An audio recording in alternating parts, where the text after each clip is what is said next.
Hello दोस्तों, नमस्कार। स्वागत है आपके अपने यूट्यूब चैनल संजय टेक्निकल @21 में।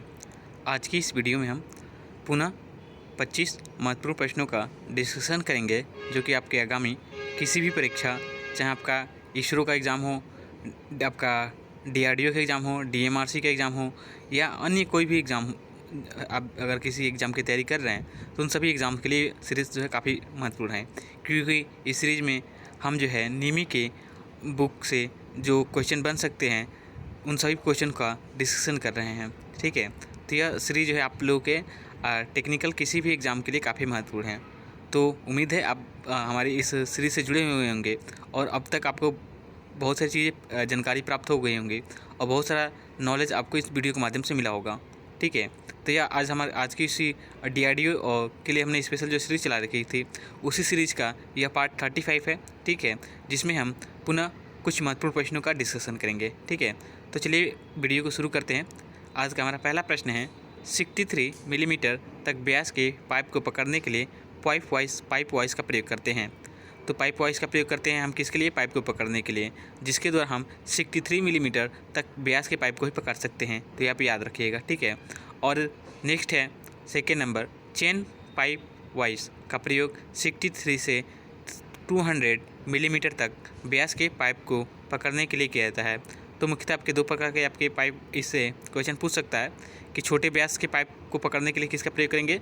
तो पाइप वॉइस का, और बड़े व्यास के पाइप को पकड़ने के लिए तो चेन पाइप वॉइस का प्रयोग करेंगे। इस प्रकार से भी आपसे क्वेश्चन पूछ सकता है।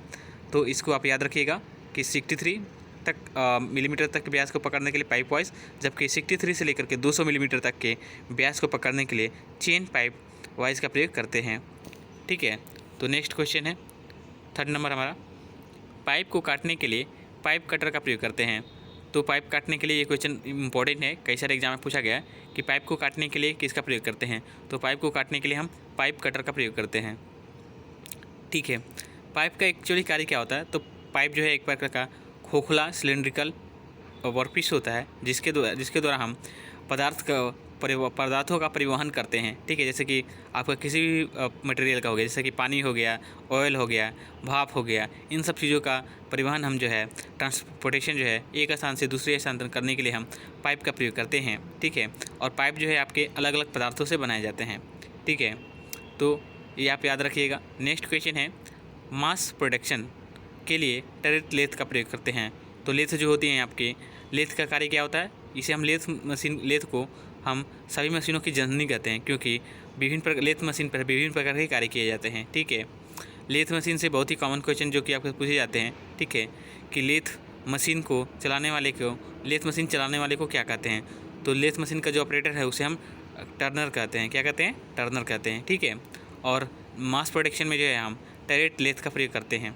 इसके साथ ही एक पूछता है कि हाई स्पीड पर कार्य करने के लिए कौन सी स्पीड सबसे अधिक लेथ मशीन सबसे अधिक स्पीड पर चलती है? तो स्पीड लेथ जो है सबसे अधिक स्पीड पर कार्य करती है। यह जो है लगभग 36 RPM पर चलती है, ये कार्य करती है। तो इसको आप याद रखिएगा। ठीक है, लेथ मशीन का इस स्पेसिफिकेशन से क्वेश्चन पूछता है कि लेथ मशीन का इस स्पेसिफिकेशन कैसे करते हैं? तो लेथ मशीन का इस स्पेसिफिकेशन जो है उसके उसके स्विंग साइज और मैक्सिमम लंबाई का जो जॉब पकड़ सकते हैं, इसके द्वारा लेथ मशीन का हम स्पेसिफिकेशन करते हैं। ठीक है, और एक बहुत ही कॉमन क्वेश्चन आपसे लेथ मशीन पूछता है कि लेथ मशीन का बेड बनाया जाता है, तो ये कास्ट आयरन का बनाया जाता है। ठीक है, और यहाँ से आप ये भी अगर पूछ सकता है आपसे कि कास्ट आयरन का क्यों बनाया जाता है? क्योंकि इसमें हाई कंप्रेसिव स्ट्रेंथ होती है। ठीक है, तो ये बात इतनी सारी आपको याद रखनी चाहिए। ठीक है, ये तो कॉमन इन्फॉर्मेशन है। ठीक है, नेक्स्ट क्वेश्चन है, धातु को सभी दिशाओं में फैलाने के लिए बॉल पिन हैमर का प्रयोग करते हैं। ठीक है, तो जहाँ पे धातु को चारों दिशाओं से में फैलाना हो, सभी दिशाओं में फैलाना हो, वहाँ हम बॉल पिन हैमर का प्रयोग करते हैं। ठीक है, इसके अलावा बॉल पिन हैमर का प्रयोग रिवेटिंग या मार्किंग करने के लिए हम करते हैं। तो यह भी याद रखिएगा। ठीक है, और हैमर जो है, हैमर के मुख्यतः दो आपके पोर्शन होते हैं। ठीक है, एक हेड होता है, एक पिन होता है।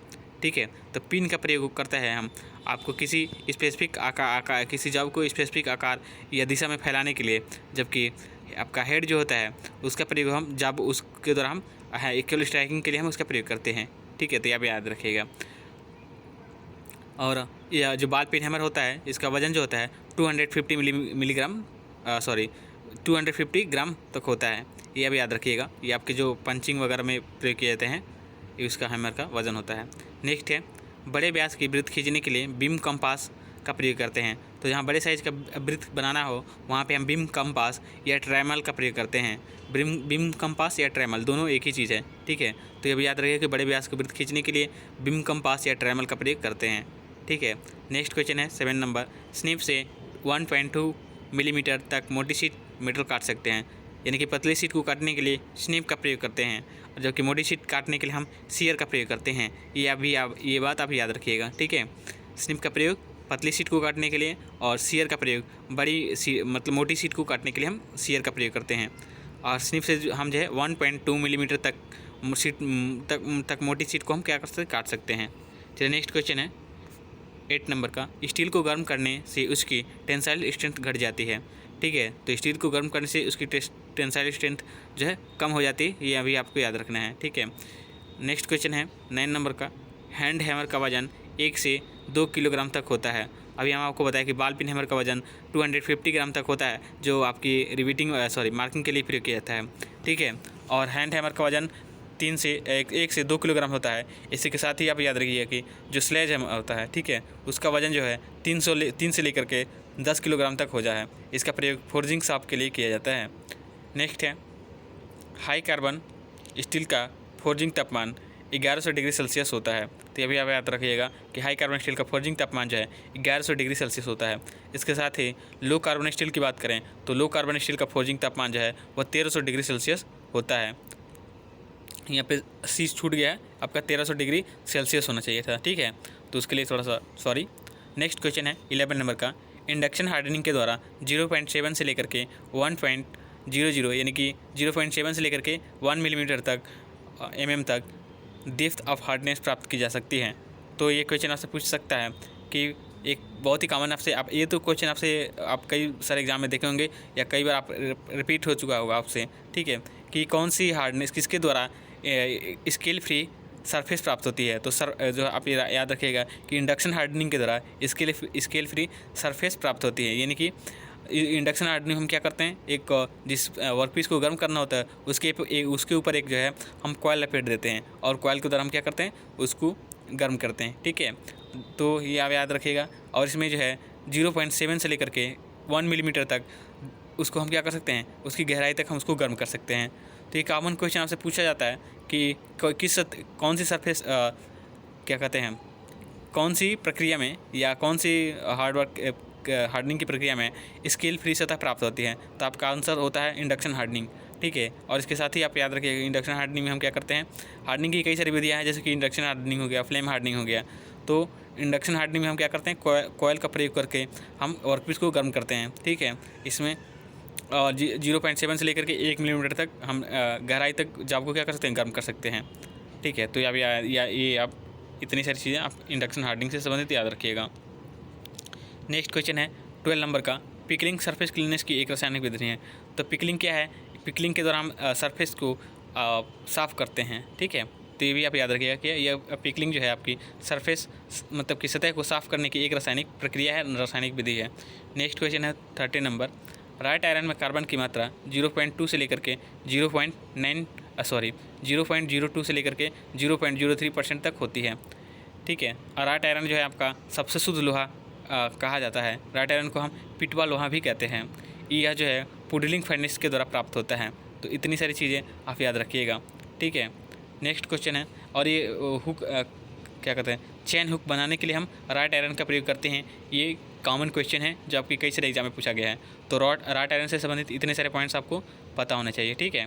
राइट आयरन में कार्बन की मात्रा 0.02 से लेकर के 0.03% तक होती है। राइट आयरन को हम सबसे शुद्ध लोहा होता है, ठीक है।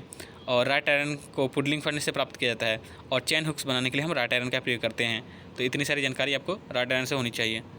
नेक्स्ट क्वेश्चन है, डायल टेस्ट इंडिकेटर का प्रयोग कंपोनेंट के डेविएशन को चेक करने के लिए किया जाता है। तो डायल टेस्ट इंडिकेटर का प्रयोग जो है किसी भी वर्कपीस को उसके डेविएशन को उसके विचलन को चेक करने के लिए हम करते हैं डायल टेस्ट इंडिकेटर का प्रयोग, ठीक है। नेक्स्ट क्वेश्चन है 15 नंबर का, सरफेस फिनिशिंग के द्वारा जॉब की रफनेस और स्मूथनेस को चेक किया जाता है। तो सरफेस फिनिशिंग के द्वारा हम किसी जॉब की वो कितना रफ है या कितना स्मूथ है, इसको चेक करने के लिए हम सरफेस फिनिश की प्रक्रिया करते हैं। ठीक है, नेक्स्ट क्वेश्चन है, स्मॉल होल गेज के द्वारा 3 मिलीमीटर से लेकर के 13 मिलीमीटर तक के स्लॉट को माप सकते हैं। स्मॉल होल गेज का प्रयोग ऐसे आपसे पूछ सकता है कि स्मॉल होल गेज का प्रयोग किसके लिए किया जाता है, तो छोटी साइड के स्लॉट को नापने के लिए स्मॉल होल गेज का प्रयोग करते हैं, जो कि बड़े साइज़ को नापने के लिए बड़े साइज़ को नापने के लिए हम क्या करते हैं, टेलीस्कोपिक गेज का प्रयोग करते हैं। ठीक है, तो ये भी आपको याद होना चाहिए। नेक्स्ट क्वेश्चन है, लंबाई की सबसे छोटी यूनिट जो होती है वो आपकी नैनोमीटर होती है, ये आप याद रखिएगा।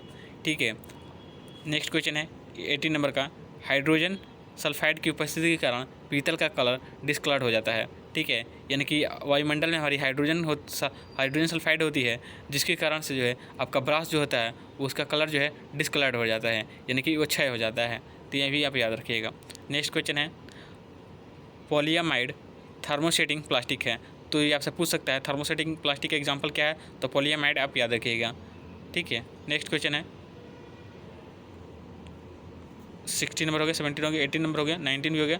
नेक्स्ट है 20 number question, ball check valve का प्रयोग तरल प्रवाह को केवल एक दिशा में नियंत्रित करने के लिए करते हैं। तो ये भी आप याद रखिएगा कि केवल तरल को एक दिशा में बहाव के लिए हम बॉल चेक वाल्व का प्रयोग करते हैं। इसके साथ ही जल के बहाव को नियंत्रित करने के लिए हम गेट वाल्व का प्रयोग करते हैं। ठीक है, तो ये याद रखिएगा। नेक्स्ट क्वेश्चन है 21 नंबर का, हाइड्रोलिक पंप का प्रयोग फ्लूइड को मोशन देने के लिए किया जाता है। तो हाइड्रोलिक पंप का प्रयोग जो है हम फ्लूइड को मोशन देने के लिए, उसको गति प्रदान करने के लिए हम करते हैं। और फ्लूइड को स्टोरेज करने का जो स्थान होता है उसे हम रिजर्वायर कहते हैं, ये अभी आप याद रखिएगा।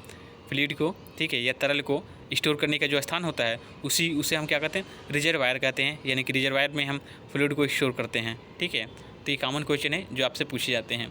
नेक्स्ट क्वेश्चन है 22 नंबर का, जब ड्राइविंग और ड्रिवन शाफ्टों को एक दूसरे के समकोण पर रखा गया हो तो क्वार्टर टर्न व्हील ड्राइव का प्रयोग करते हैं। तो जहाँ पे ड्राइविंग और ड्रिवन शाफ्टों को समकोण पर रखा गया हो या 90 डिग्री पर रखा गया हो तो वहाँ पे क्वार्टर टर्न व्हील ड्राइव का प्रयोग करते हैं, ये आपको याद रखना है। ठीक है, नेक्स्ट क्वेश्चन है, हेवी ड्यूटी मशीन पर लार्गेले टाइप बेल्ट फास्टनर का प्रयोग करते हैं। तो ये आपसे क्वेश्चन पूछ सकता है कि हेवी ड्यूटी कार्यों के लिए कौन सी बेल्ट फास्टनर का प्रयोग करते हैं। तो आप याद रखिएगा कि हेवी ड्यूटी के लिए लार्गेले टाइप बेल्ट फास्टनर का प्रयोग करते हैं। ठीक है, नेक्स्ट 24 नंबर क्वेश्चन है, ब्लाटा बेल्ट 40 डिग्री सेल्सियस से अधिक तापमान नहीं सहन कर सकता है। ठीक है, नहीं कर सकता।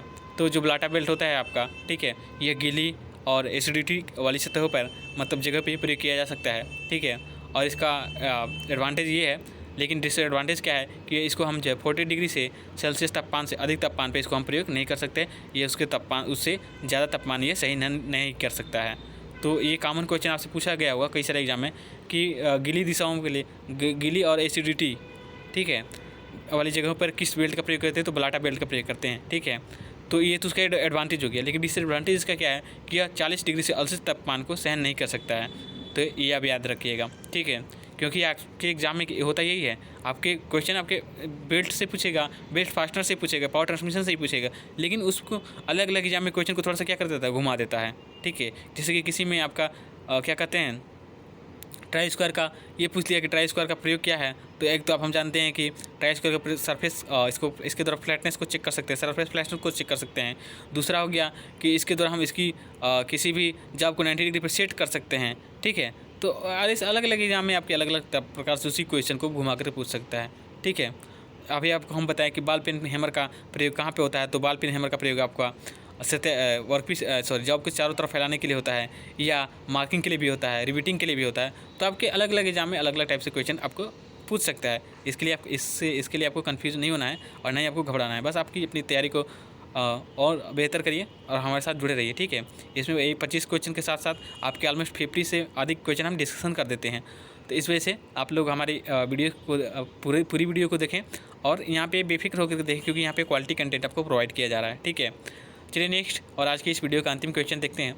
हमारा अंतिम क्वेश्चन है, टाइमिंग बेल्ट पावर ट्रांसमिशन के लिए दांतों का प्रयोग करती है।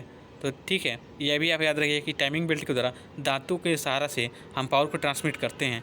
ठीक है, तो टाइमिंग बेल्ट का दूसरा नाम टूथ बेल्ट भी होता है। तो इसे भी आप याद रख सकते हैं कि टूथ का मतलब क्या होता है, दांत ही होता है। तो टाइमिंग बेल्ट, ठीक है, जो है वह पावर ट्रांसमिशन के लिए किसका प्रयोग करती है, दांतों का प्रयोग करती है। ये आपकी याद रखना है। तो ये 25 इंपॉर्टेंट क्वेश्चन थे जो आज की इस वीडियो में हमने कवर किए हैं। उम्मीद है वीडियो आपको पसंद आई होगी, और वीडियो अच्छी लगी हो तो प्लीज़ वीडियो को लाइक कर दीजिएगा, और चैनल पर नए हैं तो चैनल को सब्सक्राइब कर लीजिएगा, ताकि आपको आने वाले किसी भी वीडियो का, किसी भी इन्फॉर्मेशन का अपडेट मिलता रहे। आज के लिए इतना ही, मिलता है नेक्स्ट वीडियो में। तब तक के लिए धन्यवाद। जय हिंद।